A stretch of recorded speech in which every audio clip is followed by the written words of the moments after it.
En medio de un mar de denominaciones, interpretaciones y conflictos sobre lo que se acepta como la verdadera religión de Jesús, surge una polémica perturbadora. El Evangelio de Mateo, una de las piezas centrales del Nuevo Testamento, tuvo un comentario significativo retirado de un libro ampliamente utilizado en estudios académicos y, sorprendentemente, aprobado por el propio Papa Francisco.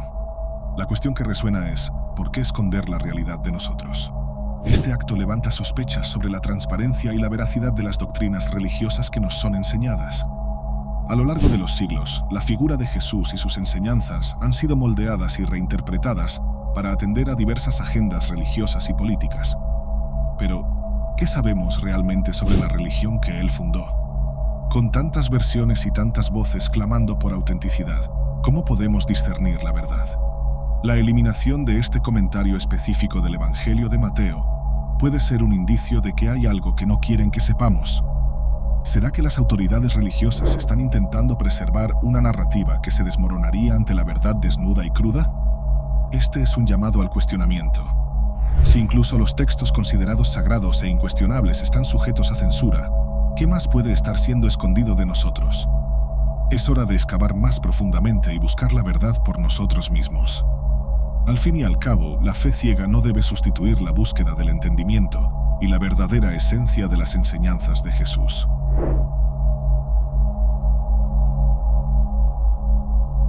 Saludos a todos. Si estás interesado en religión, alquimia, cábala, filosofía o la historia del ocultismo, asegúrate de suscribirte aquí en Camino Etéreo. Cada suscripción es un gran apoyo para los videos que hago en mi canal. El desarrollo inicial del cristianismo es uno de los temas más fascinantes. Hay una gran diversidad, con textos antiguos misteriosos que surgen ocasionalmente para arrojar nueva luz sobre aspectos anteriormente desconocidos. Esto permite trazar el desarrollo gradual de la mayor religión del mundo. Dentro de los movimientos basados en las enseñanzas de Jesús de Nazaret, algunos se distanciaron significativamente de sus raíces judías en sus doctrinas, como los varios grupos conocidos como gnósticos, mientras que otros todavía formaban parte de la religión judía y consideraban su mensaje dentro de los límites del judaísmo. El más famoso de estos grupos cristianos judíos es, probablemente, el misterioso y fascinante grupo de los ebionitas. Jesús de Nazaret era judío y pocos estudiosos o personas en general negarían eso hoy en día. Su vida y enseñanzas deben ser comprendidas a través de esa lente, teniendo en cuenta el contexto judío de su entorno. Esto no significa que no pudiera haber enseñado un mensaje que, de alguna manera, rompiera con la religión judía tradicional, o que sus seguidores posteriores no lo hicieran. En realidad, los seguidores posteriores definitivamente lo hicieron, eventualmente, pero la situación es mucho más compleja. Los primeros siglos del cristianismo son un tema desafiante debido a la diversidad y variación. Antes de que algo como una ortodoxia se estableciera en los diferentes concilios de la Iglesia, había muchas formas de cristianismo, todas compitiendo para representar las verdaderas enseñanzas de Jesús. Saludos a todos. Si estás interesado en religión, alquimia, cábala, filosofía o la historia del ocultismo, asegúrate de suscribirte aquí en Camino Etéreo. Cada suscripción es un gran apoyo para los videos que hago en mi canal. El desarrollo inicial del cristianismo es uno de los temas más fascinantes. Hay una gran diversidad, con textos antiguos misteriosos que surgen ocasionalmente para arrojar nueva luz sobre aspectos anteriormente desconocidos. Esto permite trazar el desarrollo gradual de la mayor religión del mundo. Dentro de los movimientos basados en las enseñanzas de Jesús de Nazaret, algunos se distanciaron significativamente de sus raíces judías en sus doctrinas, como los varios grupos conocidos como gnósticos, mientras que otros todavía formaban parte de la religión judía y consideraban su mensaje dentro de los límites del judaísmo. El más famoso de estos grupos cristianos judíos es, probablemente, el misterioso y fascinante grupo de los ebionitas. Jesús de Nazaret era judío y pocos estudiosos o personas en general negarían eso hoy en día. Su vida y enseñanzas deben ser comprendidas a través de esa lente, teniendo en cuenta el contexto judío de su entorno. Esto no significa que no pudiera haber enseñado un mensaje que, de alguna manera, rompiera con la religión judía tradicional, o que sus seguidores posteriores no lo hicieran. En realidad, los seguidores posteriores definitivamente lo hicieron, eventualmente, pero la situación es mucho más compleja. Los primeros siglos del cristianismo son un tema desafiante debido a la diversidad y variación. Antes de que algo como una ortodoxia se estableciera en los diferentes concilios de la Iglesia, había muchas formas de cristianismo, todas compitiendo para representar las verdaderas enseñanzas de Jesús. La variedad del cristianismo primitivo era mucho más compleja que una simple división entre una ortodoxia inicial y varias sectas divergentes. Las diversas maneras en que el mensaje de Jesús fue interpretado y practicado podían diferir dramáticamente, generando debates sobre prácticamente todos los puntos concebibles de creencia. Algunos de estos debates fueron eventualmente discutidos formalmente en los famosos concilios de la Iglesia, que abordaron cuestiones como la naturaleza de Jesús, su relación con Dios, la relación entre sus naturalezas divina y humana, y el funcionamiento de la Trinidad. Fuera de estos concilios, que ocurrieron en un contexto donde ciertos dogmas ya comenzaban a ser acordados, los debates eran aún más amplios. La cuestión sobre la existencia de la Trinidad y si Jesús era Dios o solo un Mesías humano estaba en destaque. No es posible abordar todos los debates y discusiones que circulaban en los primeros periodos del cristianismo, pero es importante mantener en mente esta visión general. Había muchos tipos diferentes de cristianismo que podían parecer bastante distintos unos de otros. En estudios anteriores se han explorado las enseñanzas de los gnósticos, quienes frecuentemente negaban la naturaleza humana de Jesús y rechazaban gran parte de la Biblia hebrea o del Antiguo Testamento, alegando que el Dios de los israelitas era un Dios falso e ignorante, distinto del verdadero Dios que había enviado a Jesús. Este es, por tanto, un ejemplo de un grupo que se diferenciaba claramente de la religión del judaísmo. Otro debate significativo del inicio del cristianismo era la relación entre el cristianismo y la fe judía. El cristianismo, definido de forma amplia como el movimiento y las enseñanzas de Jesús, tuvo una separación gradual del judaísmo. Pocos negarían que el propio Jesús era un judío que vivió y predicó para judíos en un entorno judío. No obstante, en el periodo inicial, esta cuestión era un gran punto de contención. En el Evangelio de Mateo, Jesús dijo: No piensen que he venido para abolir la ley o los profetas, no he venido para abolir, sino para cumplir. Ese versículo, así como la relación entre las enseñanzas de Jesús y la ley judía, fue interpretado por cristianos posteriores de varias maneras, que encajan en la idea de distinción religiosa entre las dos religiones. Sin embargo, en el período más antiguo, esto era un punto de debate serio. Después de la muerte de Jesús, su comunidad de seguidores estaba basada en Jerusalén y era liderada por su hermano Santiago, así como por el apóstol Pedro. Estos líderes creían que no eran solo cristianos, sino también judíos. Parecían creer que la ley judía aún debía ser observada y que la vida, enseñanzas y muerte de Jesús eran vistas bajo una óptica judía, como siendo esencialmente parte de esa religión. En otras palabras, era un movimiento judío liderado por judíos que estuvieron cerca de Jesús. Esta versión de los acontecimientos, aunque descuidada por algunos, parece ser corroborada en el Nuevo Testamento, ya que las cartas de Pablo hacen referencia a una discordia que tuvo con los líderes en Jerusalén sobre si los conversos gentiles necesitaban ser circuncidados y observar la ley judía.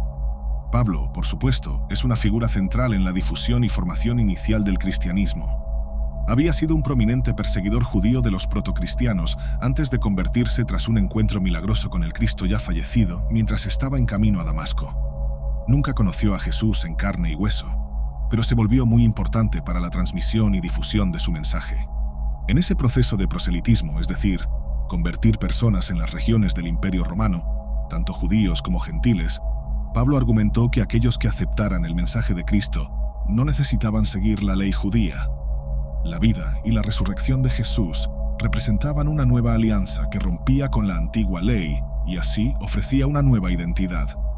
Sin embargo, los líderes en Jerusalén, presumiblemente Santiago y Pedro, parecían discrepar, argumentando que los conversos no judíos debían ser circuncidados, observar el sábado y seguir la ley judía en general. Esta tensión también se manifestaba en la comunidad cristiana mayor de la época. Algunos grupos seguían las opiniones de Santiago, mientras que otros estaban más alineados con la perspectiva más universal de Pablo. Como todos sabemos, fue la perspectiva de Pablo la que eventualmente prevaleció y se convirtió en parte de la ortodoxia cristiana, de hecho, como una de sus doctrinas más centrales.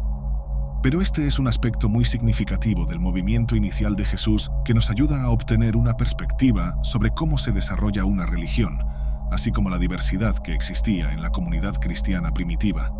Y de hecho, esto también nos da un contexto para entender el tema principal de este video. Si estás interesado en aprender más sobre Jesús, puedes hacer clic en el enlace en la descripción de este video para obtener más información. Los ebionitas, que eran un grupo que definitivamente discrepaba de Pablo y que muchas veces parecían considerar a Santiago, hermano de Jesús y líder inicial en Jerusalén, como una de sus figuras centrales e inspiraciones. Entonces, ¿quiénes eran los ebionitas? Bien, básicamente eran un grupo de seguidores judíos de Jesús que creían que él era el Mesías, pero que seguirlo y su mensaje significaba que debías ser judío y todo lo que eso implica. Los ebionitas no eran los únicos cristianos judíos de la época, pero probablemente son los más famosos. Hay otro término llamado nazarenos, que se usaba en ese entonces para referirse a una categoría más amplia de cristianos judíos, parece, pero los ebionitas son probablemente el grupo más famoso o quizás grupos que encajan en esa categoría. Entonces, ¿qué sabemos sobre ellos? Desafortunadamente, no mucho. Como suele ser el caso con movimientos en el cristianismo primitivo que no se convirtieron en ortodoxos, no tenemos mucho con qué trabajar. Los ebionitas no sobrevivieron a los eventos de la historia de manera directa, por lo que no es posible preguntarles sobre sus creencias, y no tenemos el lujo de algo como la biblioteca de Nag Hammadi, que nos permitió acceso de primera mano a textos de otros grupos cristianos primitivos, como los gnósticos. En otras palabras, ningún texto o escrito de los propios ebionitas ha sobrevivido para su estudio. Por lo tanto, es necesario contar exclusivamente con relatos de heresiólogos o escritores de la época que eran críticos de este grupo. Podemos saber sobre ellos solo a través de los escritos de sus enemigos, escritores como Ireneo, que los llamaban judaizantes, y otros que se referían a ellos como herejes, tercamente apegados a la ley. Esta información debe, obviamente, tomarse con cautela. Sin embargo, lo que se obtiene es fascinante. El nombre ebionitas es incierto, pero el padre cristiano Orígenes de Alejandría escribe que el nombre proviene de la palabra hebrea ebión, que significa pobre, posiblemente reflejando las tendencias ascéticas de este grupo. Para los ebionitas, Jesús era central y muy importante. Sin embargo, él no había establecido una nueva religión. En cambio, Jesús era el Mesías judío humano, enviado por Dios para cumplir las escrituras judías anteriores. Jesús no era Dios, no existía antes de la creación, ni nació milagrosamente de una virgen. Era un ser humano que siguió la ley judía de manera tan perfecta y vivió una vida tan piadosa que fue elegido o adoptado por Dios para ser su hijo. No necesariamente en la manera literal entendida por la ortodoxia cristiana, sino como un título judío más tradicional, hijo. Fue elegido para una misión especial por Dios. En las palabras del estudioso Bart Ehrman, para expresar el asunto de forma más completa, los ebionitas creían que Jesús era un ser humano real de carne y hueso como todos nosotros, nacido como el hijo mayor de la unión sexual de sus padres, José y María. Lo que diferenciaba a Jesús de todas las demás personas era que él seguía la ley de Dios perfectamente y por lo tanto era el hombre más justo de la tierra. Como tal, Dios lo eligió para ser su hijo y le asignó una misión especial: sacrificarse por el bien de los demás. Jesús entonces fue a la cruz, no como castigo por sus propios pecados, sino por los pecados del mundo, un sacrificio perfecto en cumplimiento de todas las promesas de Dios a su pueblo, los judíos, en las Escrituras sagradas. Como señal de su aceptación del sacrificio de Jesús, Dios entonces resucitó a Jesús de los muertos y lo exaltó al cielo. Esto también significaba que Jesús permanecía mucho más conectado al judaísmo tradicional, y los ebionitas se veían como judíos. Aunque ciertas prácticas judías eran modificadas, sostenían que los judíos aún eran el pueblo elegido y que era la religión judía la que Jesús había predicado y cumplido, mantenida por su hermano Santiago a través de la Iglesia de Jerusalén. Los ebionitas, por lo tanto, mantenían la ley judía como central para la salvación. Ellos eran circuncidados, mantenían una dieta kosher, observaban el sábado y todas las otras características de la ley judía. Sin embargo, había ciertas maneras en las que diferían del judaísmo practicado antes de la vida de Jesús. Primero, el hecho de que Jesús se sacrificó en la cruz tuvo un efecto en la ley, llevando a los ebionitas a rechazar completamente el sacrificio ritual común en el templo. Además, los ebionitas son conocidos por ir aún más lejos, adoptando el vegetarianismo. No consumían carne y consideraban esta práctica como siendo la verdadera enseñanza y el ejemplo del propio Jesús, así como de Juan Bautista. ¿En qué se basaba todo esto? Los ebionitas creían estar siguiendo el verdadero mensaje de Jesús, y que todas sus enseñanzas venían directamente de él. En términos de escritura, su principal fuente era la Biblia hebrea o Antiguo Testamento, lo cual es natural, dado que eran judíos que enfatizaban la ley judía. Además, parecen haber aceptado algunas escrituras más recientes que relataban los eventos que involucraban a Jesús y su misión. Algunas fuentes sugieren que ellos usaban una versión del Evangelio de Mateo, que era un poco diferente de la que está en el canon bíblico, probablemente excluyendo partes que contradecían las visiones ebionitas de Jesús. Este texto puede haber sido en arameo. Según los relatos de un padre de la iglesia posterior, Epifanio, había también un evangelio de los ebionitas, que parece haber sido una especie de armonización entre los evangelios de Mateo, Marcos y Lucas. Epifanio incluye algunas citas de este texto perdido, lo que significa que son las únicas citas directas que posiblemente tenemos de una fuente ebionita. Estas citas muestran que este supuesto evangelio de los ebionitas difería en algunos aspectos significativos de los evangelios como los tenemos. Por ejemplo, es en este texto que el supuesto vegetarianismo de Jesús y Juan Bautista es presentado.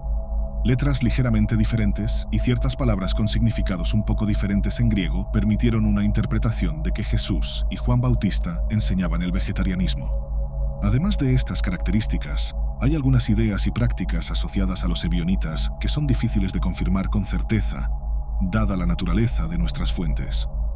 En tercer lugar, los ebionitas quizás veían la pobreza como una virtud, interpretando las enseñanzas de Jesús de esa manera, y vivían una vida bastante ascética y austera. Reverenciaban Jerusalén como una ciudad particularmente sagrada y se volvían hacia ella durante la oración. Epifanio también afirma que los ebionitas practicaban un tipo de baño ritual regularmente, posiblemente similar al de los esenios. Sea cual sea la verdad sobre este grupo, parece que no sobrevivieron por mucho tiempo, especialmente después de la formación de una ortodoxia cristiana. No obstante, hay algunas indicaciones fascinantes de que los ebionitas, o grupos relacionados con ellos, sobrevivieron en pequeños grupos dispersos por el Medio Oriente durante muchos siglos después. Algunas fuentes posteriores sugieren que los ebionitas pueden haber tenido una presencia en Arabia, planteando cuestiones interesantes sobre su posible influencia en el surgimiento del Islam, que mantiene una visión muy similar de Jesús como un profeta humano. En cuarto lugar, hay relatos de varios escritores musulmanes que pueden indicar que las comunidades ebionitas existieron más tarde en la historia de lo que se supone frecuentemente. El teólogo Mutathili al-Qadi Abd al-Jabbar relata un encuentro con un grupo que puede ser identificado con los ebionitas alrededor del cambio del primer milenio. Y aún más tarde, el erudito Muhammad al-Sharastani describe un grupo en el Hijaz, en el oeste de Arabia, que seguía la ley judía, pero aceptaba a Jesús como una figura profética, lo que sugiere que ellos podrían estar refiriéndose a los ebionitas. Por lo tanto, aunque ellos no estén presentes hoy y no hayan sobrevivido más que como un grupo marginal más allá de las etapas iniciales del desarrollo del cristianismo, todavía sirven como un ejemplo fascinante de la diversidad del cristianismo primitivo. Los ebionitas representan una perspectiva sobre la vida y las enseñanzas de Jesús que enfatiza su identidad judía y la importancia de seguir la ley judía. Para ellos, el cristianismo no era una nueva religión, sino una evolución y un punto de inflexión importante dentro de la ya existente tradición del judaísmo. Como tal, ellos están en el extremo opuesto del espectro en relación con los gnósticos y otros grupos relacionados. Nos muestran que Jesús y sus enseñanzas fueron interpretados de muchas maneras diferentes por diferentes personas en el periodo inicial, tal vez incluso más que hoy. La relación entre el cristianismo y el judaísmo era un tema candente de discusión incluso para los seguidores más inmediatos del predicador nazareno. Los ebionitas trazaron su linaje hasta ese interesante líder de la primera iglesia en Jerusalén, Santiago, el Justo, que frecuentemente se afirma como el propio hermano de Jesús, y rechazaban a personas como Pablo y sus seguidores como herejes y apóstatas.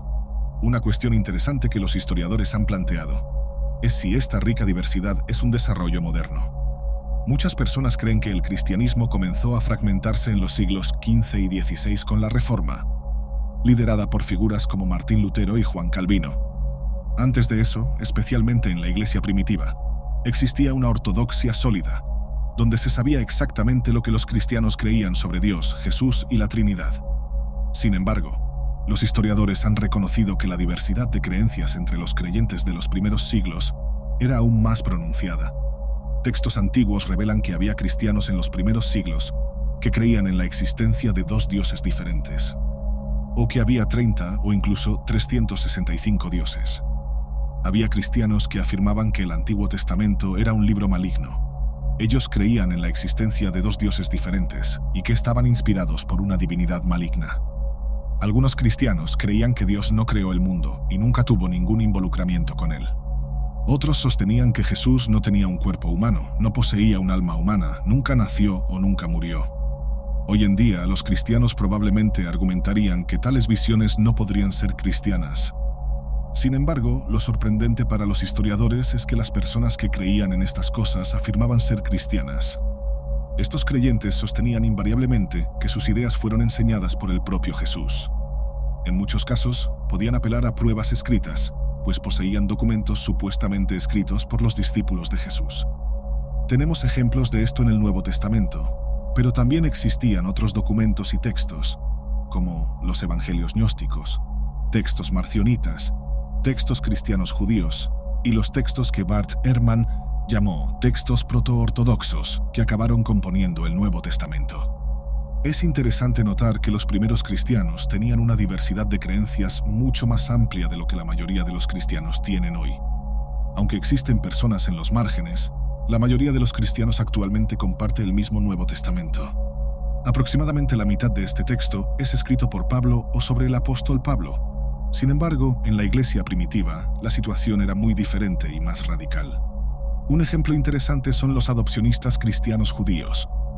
¿Quiénes eran ellos? ¿En qué creían? ¿Y cuál es la importancia de entenderlos hoy, especialmente en conexión con el Islam? Comprender a los adopcionistas cristianos judíos no es solo una cuestión de arqueología textual o curiosidad histórica. Parece haber una notable continuidad entre las creencias de estos primeros cristianos y las enseñanzas del Islam. Algunos estudiosos occidentales, incluidos los católicos, han percibido esta conexión, pero no es ampliamente conocida o discutida. La cuestión que se plantea es por qué ocurre esto. Un teólogo católico romano destacado ofrece una razón plausible para esta falta de reconocimiento que será explorada posteriormente. Los cristianos judíos de los primeros y segundos siglos después de Cristo vivían en Palestina, al este del río Jordán. Estos creyentes sostenían que Jesús era un hombre excepcional, más justo en la ley judía que cualquier otro. Ellos creían que él era un ser humano elegido por Dios para ser su hijo, nada menos. Jesús fue, de hecho, adoptado por Dios en el momento de su bautismo. Cuando él emergió de las aguas del río Jordán, vio los cielos abrirse y el Espíritu descender sobre él como una paloma, mientras una voz del cielo proclamaba: «Tú eres mi hijo, hoy te he engendrado». Este pasaje es relatado en el Evangelio de Marcos y sugiere que Jesús se convirtió en el Hijo de Dios en un sentido metafórico y figurativo, diferente de lo que el Concilio de Nicea afirmó siglos después, cuando declaró que el Hijo es de la misma sustancia que el Padre. En Marcos encontramos una idea adopcionista, donde Jesús es identificado con Dios no en un sentido metafísico, sino simbólico. La voz de Dios dice: «Tú eres mi Hijo, hoy te he engendrado». Esto implica que en el momento del bautismo Jesús se convierte en el Hijo de Dios, no antes, de acuerdo con este relato. Estos cristianos adopcionistas a veces son llamados ebionitas. Como mencionamos, el término ebionitas viene de una palabra hebrea que significa pobres, y fue dado a estos cristianos judíos por sus enemigos y detractores. Podría significar que eran pobres en la fe o en creencias, siendo un término peyorativo. Sin embargo, también podría entenderse positivamente, refiriéndose a personas humildes y desprovistas de grandes riquezas, pobres ante Dios. Para estos creyentes, aunque Jesús fuera elegido por Dios, él mismo no era considerado divino. Un punto importante sobre estos primeros cristianos judíos es que para ellos, Jesús era un hombre justo, pero nada más que humano. Un verso interesante que ilustra esta creencia es una declaración supuestamente hecha por Pedro, uno de los apóstoles más importantes y parte de los discípulos de Jesús. De acuerdo con el libro de Hechos, capítulo 2, verso 22, Pedro hizo un discurso a los israelitas después de la ascensión de Jesús al cielo, predicando sobre quién era realmente Jesús. Pedro, que conocía a Jesús de cerca, declaró: «Ustedes, israelitas, escuchen lo que tengo que decir. Jesús de Nazaret, un hombre aprobado por Dios con hechos de poder, maravillas y señales que Dios hizo a través de él entre ustedes, como ustedes mismos saben, este hombre fue entregado». Lo notable de este versículo es cómo Pedro describe a Jesús. No afirma que Jesús es divino, Dios, la segunda persona de la Santísima Trinidad o la encarnación de Dios. En su lugar, Pedro dice que Jesús era un hombre aprobado por Dios y que los milagros que realizó fueron hechos por Dios a través de él. Esto sugiere que, para Pedro y estos primeros cristianos judíos, Jesús era solo un hombre, aunque justo y extraordinario. Esta declaración es significativa porque diverge de lo que el cristianismo posterior enseñó, que Jesús era Dios encarnado. En el libro de Hechos, Pedro no sostiene esta creencia. Además, Jesús enseñó que sus seguidores deberían continuar obedeciendo toda la ley de Moisés. De acuerdo con los cristianos judíos, Jesús ordenó que sus seguidores obedecieran la ley judía en todos sus detalles, no solo los 10 mandamientos, sino todos los 631 mandamientos de la Torá que fueron dados a Moisés en el monte Sinaí. Estos cristianos creían que Jesús les había instruido a seguir la ley judía completamente. Sin embargo, los cristianos de hoy generalmente no siguen la mayoría de estas leyes. Tal vez solo algunas, habiendo abandonado casi todas. Una cuestión interesante es entender la base de esta comprensión de la fe entre los cristianos judíos. Ellos creían en esto porque tenían un libro sagrado escrito en hebreo que alegaban contener las enseñanzas del propio Jesús, similar a lo que hoy conocemos como el Evangelio de Mateo, pero sin los 2 primeros capítulos. Además, consideraban a Pablo, el apóstol Pablo, uno de los autores más prominentes del Nuevo Testamento, como un archihereje, no como un apóstol. En su opinión, Pablo había enseñado erróneamente que Cristo había abolido la ley judía y sus escritos debían ser rechazados como heréticos. Estos cristianos no tenían el Nuevo Testamento tal como lo conocemos hoy, que fue canonizado mucho más tarde, cientos de años después. Para respaldar estas afirmaciones, es relevante citar algunos pasajes del libro Unidad y Diversidad, una investigación sobre el carácter del cristianismo primitivo, escrito por Jimmy Dunn, como es oficialmente llamado. Dunn es profesor de estudios del Nuevo Testamento en la Universidad de Durham, en Inglaterra.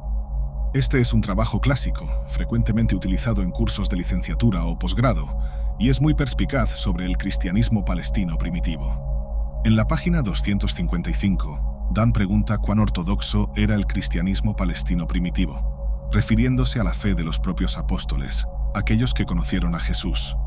Cabe destacar que Jimmy Dunn es cristiano y ministro ordenado en la Iglesia de Escocia, creyendo en la Trinidad.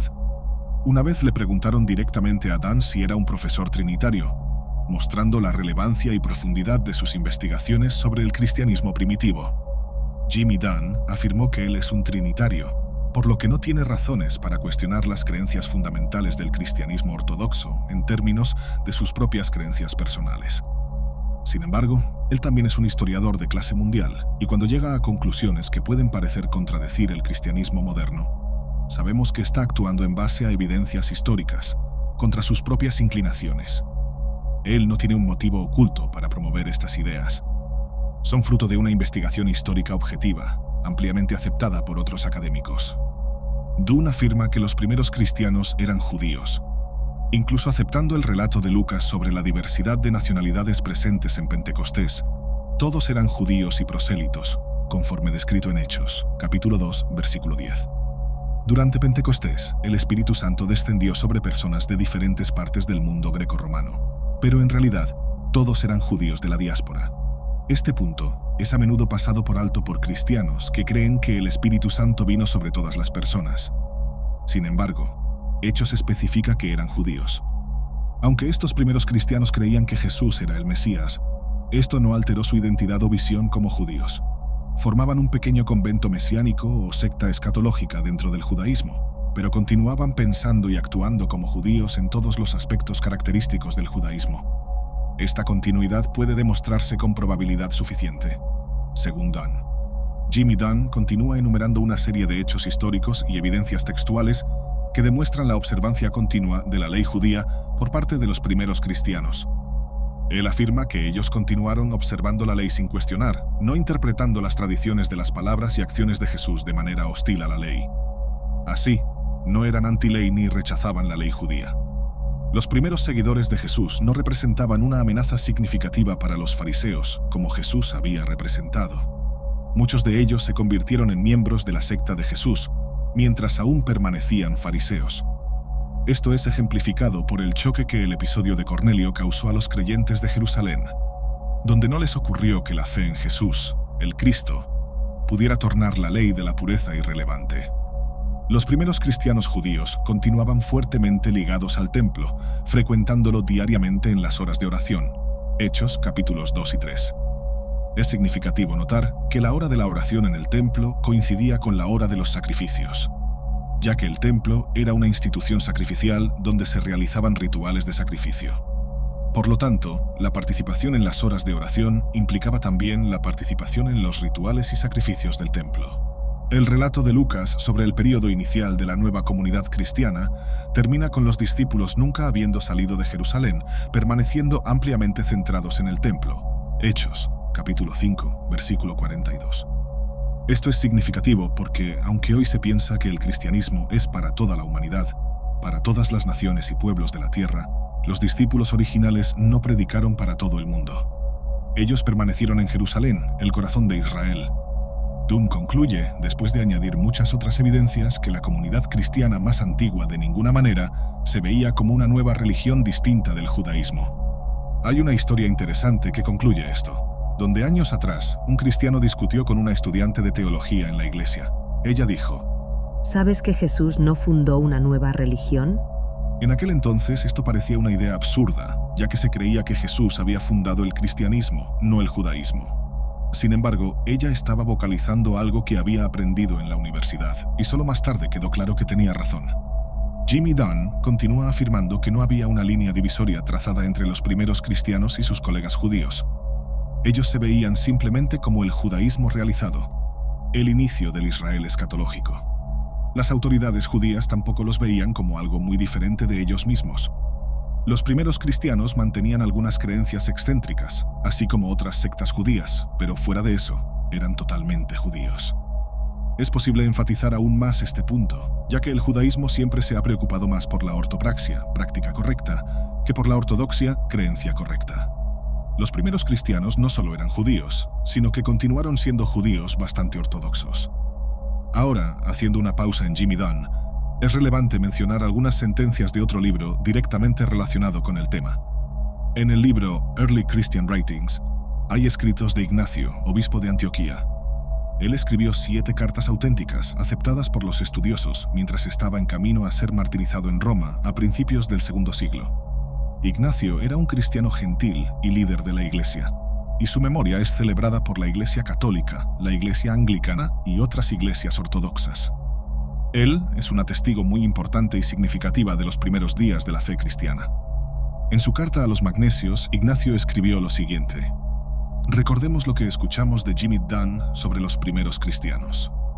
Ignacio dice: hemos visto cómo los antiguos adherentes de las costumbres antiguas alcanzaron una nueva esperanza, de modo que dejaron de guardar el sábado y ahora ordenan sus vidas por el día del Señor en lugar de eso. Él está hablando sobre personas que seguían la tradición judía de guardar el sábado, pero que ahora adoptaron la práctica cristiana de observar el domingo como el día del Señor. Ignacio continúa: profesar a Jesucristo mientras se continúan siguiendo costumbres judías es un absurdo. Para él, seguir a Jesucristo y aún adherirse a las costumbres judías es algo incoherente. La fe cristiana no mira al judaísmo, pero el judaísmo mira al cristianismo. Estas palabras se encuentran en la página 73 de la carta de Ignacio a los Magnesios. Él está afirmando que, para ser un seguidor de Jesús, es necesario abandonar el judaísmo. En la visión de Ignacio, el cristianismo es la religión verdadera y el judaísmo debería mirar al cristianismo. Hay una nota en esta edición particular, nota 8, que destaca que la mención de cristianismo por Ignacio es la primera aparición conocida de este sustantivo en la literatura.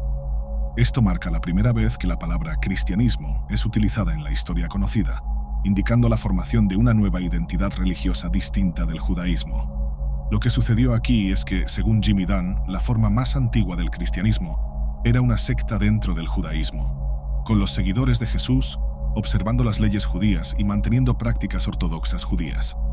Sin embargo, Ignacio, escribiendo a principios del segundo siglo, refleja una transición significativa, donde el cristianismo está convirtiéndose en una religión distinta, separada del judaísmo. Este cambio refleja un proceso de diferenciación y definición de identidad que ocurrió en los primeros siglos del cristianismo, conforme las comunidades cristianas se distanciaban cada vez más de sus raíces judías. En el próximo párrafo del primer libro citado, Jimmy Dunn continúa su análisis. Él afirma: Esta nota entonces que este es el grupo con el cual el cristianismo propiamente dicho comenzó. Solo su creencia en Jesús como Mesías resucitado y su creencia de que los últimos días estaban sobre ellos los destacaban de la mayoría de sus colegas judíos. Ninguna de las otras grandes distinciones cristianas que se expresan en y a través de Pablo está presente. Ideas como Jesús siendo una expiación por los pecados, salvación solo por la fe y el rechazo de la ley, como Pablo expresó en sus cartas a los Gálatas, simplemente no están allí. Dan explica que esta forma de cristianismo es algo que hoy difícilmente reconoceríamos. Se trata de un cristianismo judío, o más precisamente, una forma de mesianismo judío, un movimiento de renovación mesiánica dentro del judaísmo pre-70 después de Cristo. Con la destrucción del templo en 70 después de Cristo, el judaísmo, como religión sacrificial, efectivamente llegó a su fin. Dan continúa afirmando que si desplazamos nuestra mirada del inicio del cristianismo a 150 años adelante, hasta el segundo siglo y más allá, se hace evidente que la situación cambió significativamente. El cristianismo judío, lejos de ser la única forma de cristianismo, comenzó a ser clasificado como no ortodoxo y herético. Esta transición refleja una evolución significativa.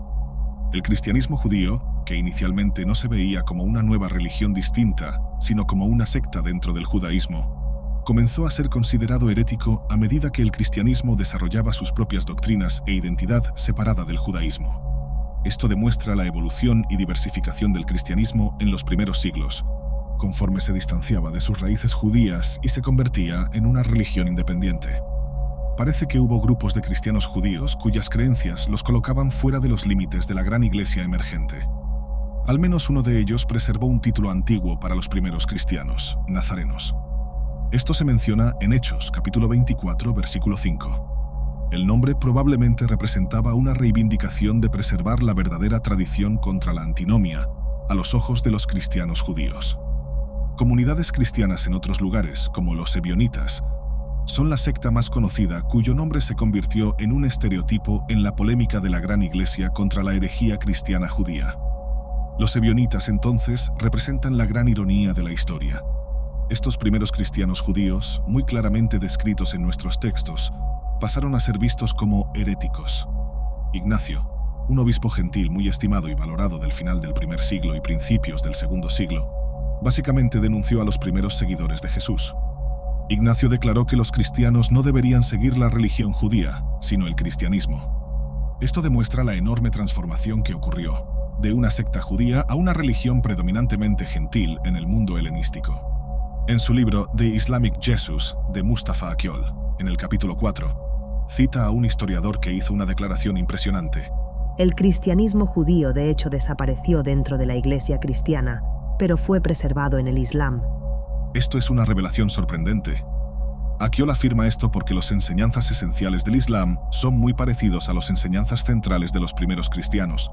Él sugiere que, mientras el cristianismo judío se extinguió dentro de la gran iglesia, sus principios fueron mantenidos vivos en el Islam, preservando así aspectos fundamentales del cristianismo primitivo. Mustafa Akyol continúa documentando estudiosos occidentales que han notado la continuidad entre el cristianismo judío y el Islam. Afirma que esta es una declaración interesante y poco apreciada. En la página 84, Akyol observa que, a pesar de todo el trabajo académico, la continuidad entre el cristianismo judío y el Islam es ampliamente ignorada incluso por la mayoría de los especialistas. Cita a un estudioso occidental que dijo que esta discusión ha tenido virtualmente ninguna resonancia entre especialistas en estudios árabes e islámicos. El eminente teólogo Hans Kong, un sacerdote católico prominente y figura importante en el Vaticano, también encontró sorprendente que los paralelos inconfundibles entre el entendimiento de Cristo en las comunidades cristianas judías y en el Islam hayan encontrado solo algunos ecos. Kung argumenta que una de las principales razones para esto es la renuencia común a hacer preguntas perturbadoras. Él dice: teólogos dogmáticos cristianos de todas las confesiones a menudo simplemente ignoran resultados inconvenientes de la investigación exegética e histórica. Cuando Kung menciona teólogos dogmáticos cristianos, se refiere a los principales teólogos de todas las confesiones, incluyendo la Iglesia Católica Romana, Anglicana, Luterana y la Iglesia de Inglaterra. Estos teólogos a menudo ignoran los resultados inconvenientes de la investigación histórica, como los compartidos por Jimmy Dunn y otros estudiosos. Los resultados inconvenientes de la investigación histórica son frecuentemente los más reveladores. Este es uno de los temas del excelente libro de Mustafa Akyol, Cómo el rey de los judíos se convirtió en un profeta de los musulmanes. Esta gran historia es ampliamente desconocida en Occidente, revelando una conexión profunda y significativa entre el cristianismo judío y el Islam que desafía las narrativas tradicionales y ofrece nuevas perspectivas sobre los orígenes de estas religiones. El Occidente realmente no desea confrontar esta cuestión. Es un poco vergonzoso, ¿verdad? Es un poco embarazoso considerar que, después de todos estos siglos, después de las cruzadas, las batallas y el conflicto entre la cristiandad occidental y el mundo musulmán, parece que los musulmanes estaban correctos al afirmar que Jesús, el Jesús del Corán, se veía a sí mismo como un ser humano, un profeta, un Mesías, pero no Dios. Él no enseñó la salvación a través del sacrificio humano. Él declaró: No vine para exigir obediencia a la ley como sacrificio, sino misericordia. Él no exigió sacrificio, sino misericordia. Citando un pasaje del Antiguo Testamento, la enseñanza de Jesús y la cristología de Jesús son más islámicas que cristianas, y esa es una de las grandes ironías de la historia. Para concluir, es relevante mencionar el New Drum Biblical Commentary, un libro ampliamente utilizado en estudios académicos y aprobado por el Papa Francisco. En su comentario sobre el Evangelio de Mateo, hay una declaración interesante. Esta visión del cristianismo judío, que como un movimiento separado fue eventualmente suplantado por el cristianismo paulino, la versión del cristianismo de Pablo murió y renació, tal vez, en una forma diferente como el Islam. Este comentario católico romano reconoce la continuidad entre el cristianismo judío original y el Islam, sugiriendo que la fe cristiana judía original murió en los siglos III o IV, pero resurgió bajo una nueva forma en la religión islámica. Sin embargo, esta declaración en el New Drum Biblical Commentary fue eliminada en la edición más reciente de este trabajo. Esto plantea la cuestión del motivo de esta exclusión, lo que es motivo de especulación. Es decepcionante que un hecho histórico haya sido omitido, pero esa es la realidad. Como mencionamos antes, los proto-ortodoxos fueron los que eventualmente prevalecieron, posiblemente por la fuerza de los números y la represión estatal, formando lo que hoy conocemos como el Nuevo Testamento. Sus creencias sobre Jesús, establecidas en los concilios de Nicea, Calcedonia y Constantinopla, se convirtieron en la base del cristianismo actual. Sin embargo, en el periodo más antiguo, había una increíble diversidad de creencias. Las creencias de los primeros discípulos de Jesús, o los primeros cristianos, son prácticamente irreconocibles para los cristianos de hoy, pero tienen una notable semejanza con las creencias del Islam. Esta semejanza fue reconocida por importantes estudiosos católicos y otros académicos en Occidente, aunque es ampliamente ignorada por ser inconveniente. Los hechos inconvenientes rara vez son bienvenidos, ya que las personas prefieren creer en ilusiones confortables. Gracias por ver. Si te gustó el video, mira, Jesús el mayor hechicero. Entiende lo que la Biblia te ha escondido todo este tiempo, donde explicamos sobre los milagros de Jesús y de otros realizadores de milagros que existían en su tiempo y no son mencionados. Por favor, haz clic en el botón de me gusta y, si eres nuevo aquí, haz clic en suscribirte y en la campana al lado para recibir notificaciones futuras.